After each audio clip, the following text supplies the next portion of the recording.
a look at the Gordon Hayward travels. This is exactly the reception I know that Eric Pincus gets when he goes to cities, right? No? Not as much? You got signs, of course, in Miami. They welcomed him at Fenway. You got the Hayward in Utah. So clearly, DA, they're rolling out the red carpet. Boston meeting today, meeting with management tomorrow. Where are we now with the Hayward situation, and is there a leader in the race? Well, again, I think it could be any one of these three teams because they each have a compelling story to tell Gordon Hayward.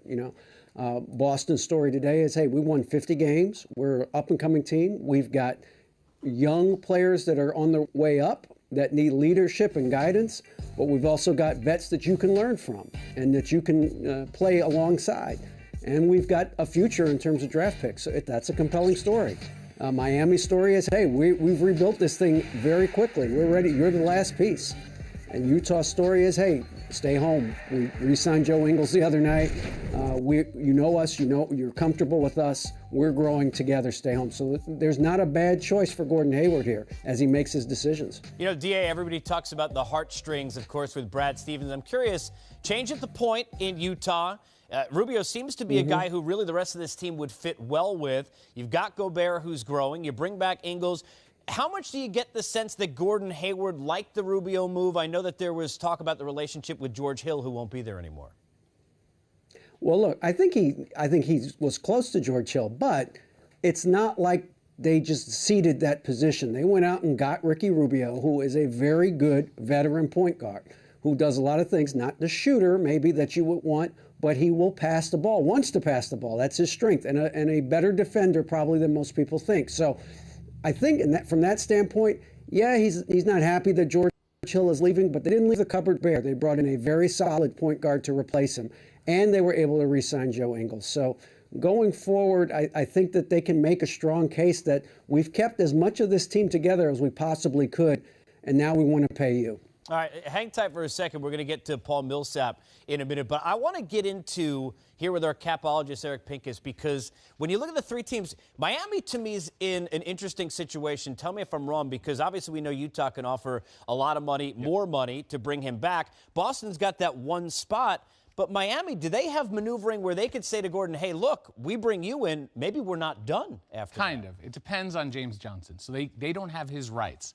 And he was really tremendous for them. So they actually need to move someone like Josh McRoberts. I think they can. They're really clever in Miami with the cap. They manipulate it about as well as anybody. So if they can find a home for McRoberts, you give away a second-round pick and some cash, something like that.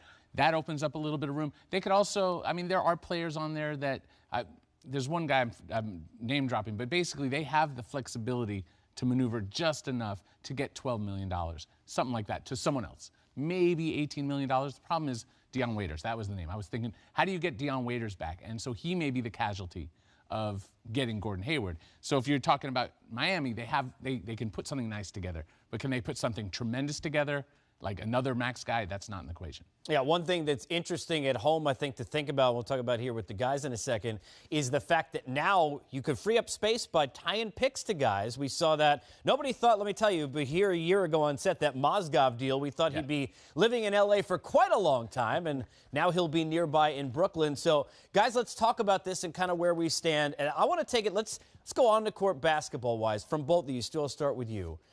Impact on the floor. Where is it most? Where he vaults Boston, what he does with Utah, or maybe how much he changes the way you look at Miami? Well, listen, if I'm Gordon Hayward, the player, I'm looking at this evaluation of where I land based on where I'm going to be happy in terms of where I fit and style of play. You've got the comfortability factor in Utah, plus I make more money, but you're going to be there without George Hill, which I think is a huge factor. You can go to Boston. And in Boston, you're in a system whereby it's predicated on, moving the basketball, moving bodies around, seemingly with the culture of that team, nobody really cares who gets the credit, and you're going back to your old collegiate coach. In Miami, you're perhaps running into a situation where, as Eric said, you may not have Dion Waiters. That's a possibility, but even if you do, you've got two guys in Dragic and Dion Waiters that need the ball in their hand. That would be a consideration for me if I'm Gordon Hayward.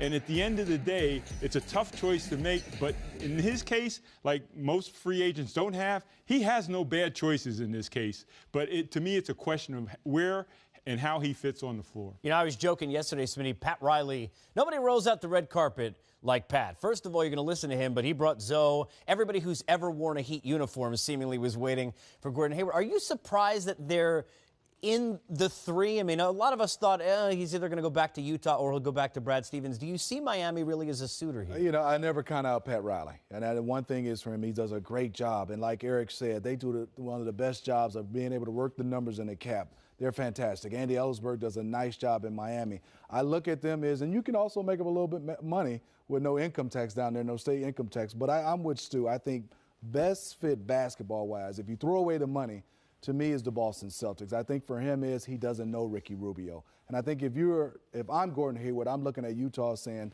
can we compete in the West right now? Can I be an all-star in the West? Would you have Paul George and Jimmy Butler coming over? I think the best fit for him is maybe being even the first option, second option, and win games is the Boston Celtics. I know Brad Stevens. I know how he used me in college. I've watched him play. I think that's the best fit for him. And they got a sales pitch. He did say, though, in an interview many years ago, he doesn't like Tom Brady. So hopefully they didn't bring him to the meeting. He's a Colts fan. Tom Brady's not throwing He's a Colts to him. fan, I think, was the reasoning in all of that.